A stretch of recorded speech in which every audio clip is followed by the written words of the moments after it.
Popular front കേരളത്തിലെ ഒരു സംഘടനയായിരുന്നു. വലിയ രീതിയിൽ തന്നെ വളരെ വേഗമായിരുന്നു അവരുടെ വളർച്ച. പക്ഷേ രാജ്യവിരുദ്ധ പ്രവർത്തനങ്ങളും ഈ ചില RSS നേതാക്കളെല്ലാം കൊലപ്പെടുത്തുകയും അങ്ങനെയെല്ലാം നിരന്തരം പ്രശ്നങ്ങളിലൂടെ അവരെ നിരോധിച്ചിരിക്കുകയാണ്. ഇപ്പോൾ വീണ്ടും ഒരു ചർച്ച ഉയർന്നു വന്നിരിക്കുകയാണ് അവരുമായി ബന്ധപ്പെട്ട്. കാരണം ഈ കൊല്ലത്ത് CPM പ്രവർത്തകരെ കൊലപ്പെടുത്താൻ ശ്രമിച്ച കേസിലാണ് ഇപ്പോൾ അവർക്ക് ശിക്ഷ ലഭിച്ചിരിക്കുകയാണ്. എന്താണ് ചേട്ടാ അതിൻ്റെ കൂടുതൽ വിവരങ്ങൾ?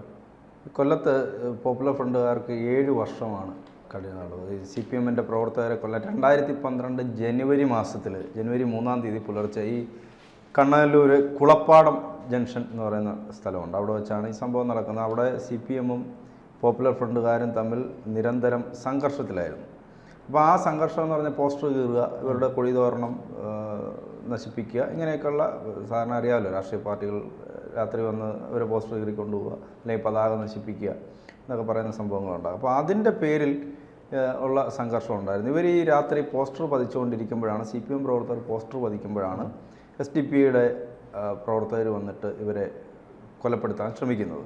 അതിനകത്ത് 11 പ്രതികളാണുള്ളത്. ഈ 11 പ്രതികളിൽ ഷാഫി, ഹുസൈൻ എന്നിവരെ പിടികൂടാനായിട്ടില്ല. ഇതുവരെ രണ്ടുപേരെയും പിടികൂടാനായിട്ടില്ല. ഇവർ രണ്ടുപേരും വിദേശത്ത് 2012 സംഭവം 2012 നടന്ന സംഭവമാണ്. ജനുവരി ഈ മറ്റൊന്ന് 1-ാം പ്രതി മുഹമ്മദ് അൻവർ, ഷാൻ എന്നിവർ വിചാരണയ്ക്കിടെ സ്ഥലം വിട്ടു. 1-ാം പ്രതിയായിട്ടുള്ള മുഹമ്മദ് അൻവർ അതുപോലെ ഷാൻ, ഇവർ രണ്ടുപേരും വിചാരണയ്ക്കിടെ സ്ഥലം വിടുകയും ചെയ്തു. കേരള പോലീസിന്റെ പൊൻതൂവൽ. അപ്പോൾ അവർ രണ്ടും സ്ഥലം വിട്ടു എന്ന് പറഞ്ഞാൽ അവർ നാട്ടിലില്ല. ബാക്കി 7 പേരെയാണ്, 7 SDP പ്രവർത്തകരെയാണ് 7 വർഷം കഠിനതടവും 30,000 രൂപ വീതം പിഴയ്ക്കും ശിക്ഷിച്ചിട്ടുണ്ട്. CPM പ്രവർത്തകരായ നിസാം, രഞ്ജിത്ത്, സെയ്ഫുദ്ദീൻ എന്നിവരെ കൊല്ലാൻ ശ്രമിച്ചതിനാണ് മുഹമ്മദ് ഫൈസലാണ് ഒരു പ്രതി. രണ്ടാമത് ഇർഷാദ്, പിന്നെ ഉള്ളത് ഷഹീദ് മുസ്ലിയാർ, മുഹമ്മദ് താഹിർ, അബ്ദുൽ ജലീൽ, കിറാർ എന്നിവരെയാണ് ശിക്ഷിച്ചിട്ടുള്ളത്. Doctor T Amrita, Kollam additional sessions judge doctor T Amrita. ഇതുമായി ബന്ധപ്പെട്ട് പണ്ടും ഈ കേസുമായി ബന്ധപ്പെട്ട് പോപ്പുലർ ഫ്രണ്ടുമായി ബന്ധപ്പെട്ട പല കേസുകളിലും പ്രധാന പ്രതികളെ പിടികൂടുന്ന ഒരു സാഹചര്യമില്ല. കാരണം ഈ മഹാരാജാസിൽ അഭിമന്യുവിനെ കൊലപ്പെടുത്തുന്ന ഒരു സാഹചര്യമുണ്ടായി. പക്ഷെ ആ പ്രതിയെ പിന്നീട് വർഷങ്ങൾക്ക് ശേഷമായിരുന്നു പിടികൂടിയത്. അതോടൊപ്പം തന്നെ സമാനമായ രീതിയിലാണ് നമ്മുടെ സാറ് മാഷിന്റെ കൈ വെട്ടിയത്. ഒരു മതവുമായി ബന്ധപ്പെട്ട ഒരു ചോദ്യ പേപ്പർ വിവാദത്തിൽ അതിന്റെ പ്രധാനപ്പെട്ട പ്രതിയെ പിന്നീട് വർഷങ്ങൾക്ക് ശേഷം കണ്ണൂരിൽ നിന്ന് ഈ ഇടക്കാലത്താണ് പിടികൂടിയത്. അതൊരു മരപ്പണി ചെയ്തുകൊണ്ട് നിൽക്കുന്നതിനിടയിലാണ് അദ്ദേഹം അവിടെ മരപ്പണി ചെയ്താണ് ജീവിക്കുന്നത്. അതെന്താണ് കേരള പോലീസ് ഇവർക്ക് എന്തായിരിക്കും അങ്ങനെ പിടികൂടാത്ത? പോലീസിനൊരു പ്രതിയെ പിടികൂടണം എന്നൊക്കെ വിചാരിച്ചാൽ പിടിക്കാൻ പറ്റും. അതിന്റെ പിന്നിൽ അവർക്ക് അതിന്റെ സംവിധാനങ്ങളൊക്കെ ഉണ്ട്. പിന്നെ കേരള പോലീസ് പണ്ട് ബെണ്ടിച്ചോറിനെ പിടികൂടിയതാണ്. അതെ. പോലീസിന് അത്തരം കാര്യങ്ങളൊക്കെ ചെയ്യാൻ പറ്റും. നമ്മുടെ പോലീസ് അത്ര മോശമല്ല, നമ്മുടെ പോലീസിങ്ങൊന്നും മോശമായിട്ടുള്ള ആളുകളല്ല. പക്ഷേ ചില സമ്മർദ്ദങ്ങൾ, രാഷ്ട്രീയ സമ്മർദ്ദങ്ങളൊക്കെ വരുമ്പോൾ അതൊന്ന് ചവിട്ടി പിടിക്കും. ഇപ്പം ഞാൻ തന്നെ നമ്മുടെ നാട്ടിൽ പ്രമാദമായൊരു കേസുണ്ട്. ആ കേസിലെ പ്രധാനപ്പെട്ട പ്രതിയാണ്. അദ്ദേഹം ഇപ്പോഴും ജോലിക്ക് പോകുന്നുണ്ട്, പൊതുപ്രവർത്തന രംഗത്തുണ്ട്.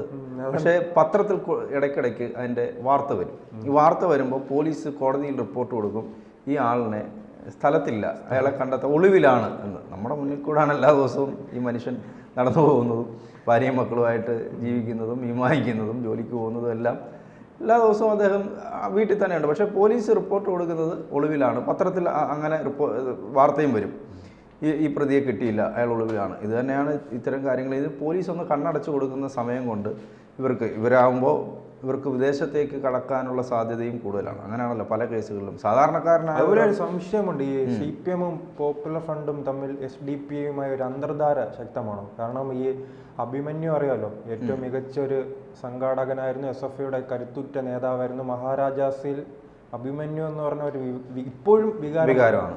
പക്ഷെ ആ മരണത്തിൽ പല നിഗൂഢതകളുമുണ്ട്. ഞാൻ മുൻപ് സൂചിപ്പിച്ചതുപോലെ തന്നെ ആ കേസുമായി ബന്ധപ്പെട്ട് ആദ്യ തുടക്കത്തിലെല്ലാം പ്രധാനപ്പെട്ട പ്രതികളെ പിടികൂടാൻ കഴിഞ്ഞിട്ടില്ല. അതിനൊരു അന്തർധാര ഉണ്ടോ? അന്തർധാര ചിലപ്പോൾ ഉണ്ടാകാം. അന്തർധാര ഇല്ലെങ്കിൽ ഇനി വോട്ട് ബാങ്ക് ഭയപ്പെടുന്നതായിരിക്കും. ഇനി പോപ്പുലർ ഫ്രണ്ടുമൊക്കെ നമ്മളിവിടെ നിരോധിച്ച സംഘടനകളാണ്.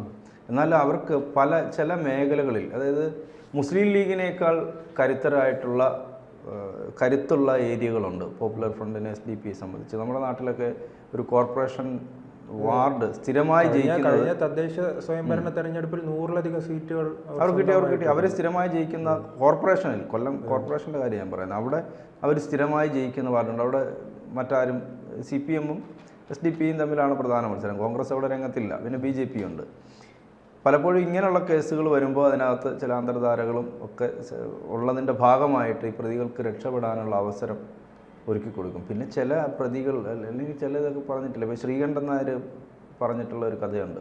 ശ്രീകണ്ഠൻ നായർ കോളേജ് കഴിഞ്ഞ് വരുമ്പോൾ കുറച്ച് വിദ്യാർത്ഥികൾ വന്ന് പറയുന്നു, നിങ്ങളിപ്പോൾ തന്നെ രക്ഷപ്പെട്ടോ, ഇവിടെ നിൽക്കണ്ട എന്ന് പറയുന്നു.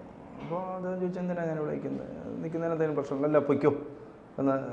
എവിടെയാണ് എനിക്ക് കൊല്ലത്ത് പുള്ളി പഠിക്കുന്ന സമയത്താണ്, പൊയ്ക്കൊള്ളാൻ പറയുന്നു. അദ്ദേഹം സ്ഥലം വിട്ടു. പിന്നീടാണ് പറയുന്നത് ഇദ്ദേഹത്തെ കൊല്ലാൻ ഇദ്ദേഹം പ്രവർത്തിച്ചിരുന്ന രാഷ്ട്രീയ പ്രസ്ഥാനം തന്നെ തീരുമാനിക്കുന്നു.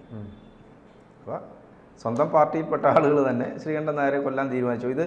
ഈ ശ്രീകണ്ഠൻ നായരോട് സ്നേഹമുള്ളത് കൊണ്ടാണ് കൂടെയുള്ള ഒരാൾ ചെന്ന് പറഞ്ഞു കൊടുക്കുന്നത്, നിങ്ങളെ തട്ടാനുള്ള പരിപാടിയായിരുന്നു, അധികാരമോഹമായിരിക്കും. അപ്പോൾ ഈ പലരെയും അങ്ങനെ കൂടെയുള്ളവരെയൊക്കെ കൊല്ലുന്ന രാഷ്ട്രീയ പ്രസ്ഥാനങ്ങളൊക്കെ ഉണ്ട്. ഇവിടെ CPM ചില ഇടങ്ങളിൽ ഇവർ തമ്മിൽ സഖ്യവും അന്തർധാരയൊക്കെ ഉണ്ട്. ഇത് പ്രാദേശികമായി തദ്ദേശീയമായി ചില ഇടങ്ങളിലൊക്കെ ഇവരെ തുടക്കം തന്നെ അമർച്ച ചെയ്യാൻ ആവശ്യമുണ്ടായിരുന്നു. കാരണം ആഷിന്റെ കൈവെട്ടിയതുമായി ബന്ധപ്പെട്ട് അത് വർഷങ്ങൾക്ക് മുമ്പ് ആ സമയത്ത് തന്നെ ഇവരെ നിരോധിക്കണമായിരുന്നു. അതിനുശേഷം വളർന്ന് അവർക്ക് ചില പ്രസ്ഥാനങ്ങൾ എങ്ങനെയാണ് വളരുന്നത്. ഇവിടെ ഒരു DHRM എന്ന് പറഞ്ഞ ഒരു സംഘടന ഉണ്ടായിരുന്നു. അവർ ചെയ്തതെന്ന് പറഞ്ഞാൽ, ഒരു സുപ്രഭാതത്തിൽ വഴിയാത്ര രാവിലെ പ്രഭാത സവാരിക്ക് ഇറങ്ങിയ ഒരാൾ, നടക്കാനായിട്ട് ഇറങ്ങിയ ആളാണ്. ആ മനുഷ്യനെ, അദ്ദേഹം ഇതുമായിട്ട് ബന്ധപ്പെട്ട ആളൊന്നുമല്ല, അദ്ദേഹത്തിനെ വെട്ടിക്കൊന്നു. അപ്പോൾ വെട്ടിക്കൊന്നപ്പോൾ ആരാണ്, ഇതുവരെ കണ്ടിട്ടില്ലാത്ത ആളുകളാണ് വന്ന്, സംഘടനയോ ഒക്കെയാണ് കൊന്നിരിക്കുന്നത്. അങ്ങനെ അന്വേഷിച്ചപ്പോഴാണ് DHRM എന്ന് പറയുന്ന സംഘടനയാണ് കൊന്നിരിക്കുന്നത്. എന്തിനു കൊന്നു എന്ന് ചോദിച്ചാൽ ഈ സംഘടനയുടെ വരവറിയിക്കണം, ഞങ്ങളിത് ചെയ്തു. ഒരു കൊലപാതകം നടത്തിക്കൊണ്ട് ഒരു സാധാരണ പാവപ്പെട്ട ഇതുമായിട്ടൊന്നും ബന്ധമില്ലാത്ത ഒരു മനുഷ്യനെ, യാതൊരു വ്യക്തി വൈരാഗ്യം ഇല്ലാത്ത ഒരാളെ, രാവിലെ നടക്കാൻ ഇറങ്ങിയ ആളിനെ നിഷ്ഠൂരമായി കൊല്ലുന്നു. കൊന്നിട്ട് പറയുകയാണ് ഞങ്ങളുടെ സംഘടനയുടെ വരവറിയിക്കാൻ കേരള രാഷ്ട്രീയത്തിൽ ജനങ്ങളെ ഭയപ്പെടുത്തുക എന്നുള്ള, അത് ചില സംഘടനകൾ അങ്ങനെയാണ്, ഭയപ്പെടുത്തുക. അങ്ങനെ ഭയപ്പെടുത്തി അവരുടെ ആധിപത്യം ഉറപ്പിക്കുക. അത് തന്നെയാണ് ഇസ്ലാമിസ്റ്റുകൾ എന്ന് പറയുന്നവരും ചെയ്യുന്നത്. ഭയപ്പെടുത്തി ആധിപത്യം ഉറപ്പിക്കുക എന്നുള്ളതാണ്. പക്ഷെ അതോടെ മാഷിന്റെ ജീവിതം തന്നെ, അദ്ദേഹത്തിൻ്റെ ജീവിതം തകർന്നുപോയി. അദ്ദേഹത്തിന് യഥാർത്ഥത്തിൽ സഭ പോലും പിന്തുണ കൊടുത്തില്ല. ഇപ്പോഴാണ് സഭ ഇതിനെതിരെയൊക്കെ പ്രതികരിച്ചു തുടങ്ങി. അന്ന് സഭ എന്തുകൊണ്ട് അങ്ങനെ ചെയ്തു എന്നുള്ളത് ഇപ്പോഴും ദുരൂഹമാണ്. അന്ന് യഥാർത്ഥത്തിൽ ആ സ്ഥാപനം അദ്ദേഹത്തെ ഒരു കാരണവശാലും ജോലിയിൽ നിന്ന് പുറത്താക്കാൻ പാടില്ലായിരുന്നു. അദ്ദേഹത്തിനെ പുറത്തു നിർത്താം, അല്ലേ? അപ്പോൾ അദ്ദേഹം അങ്ങനെ ഒരു കാര്യം ചെയ്തു. അത് മാത്രമല്ല, അദ്ദേഹത്തിൻ്റെ കൈ പോയി. അദ്ദേഹം ജീവിതത്തിൽ ഒരു വലിയ ദുരന്തത്തെ അഭിമുഖീകരിക്കുകയാണ്. ആ സമയത്ത് അദ്ദേഹത്തിൻ്റെ കൂടെ നിൽക്കേണ്ട സഭ അദ്ദേഹത്തിനെ പുറത്താക്കുന്നു. അദ്ദേഹത്തിന് കിട്ടേണ്ട സാമ്പത്തികമായി അദ്ദേഹത്തിന് കോളേജിൽ നിന്ന് കിട്ടേണ്ട വരുമാനം ഇല്ലാതാക്കാനുള്ള ശ്രമം നടത്തുന്നു.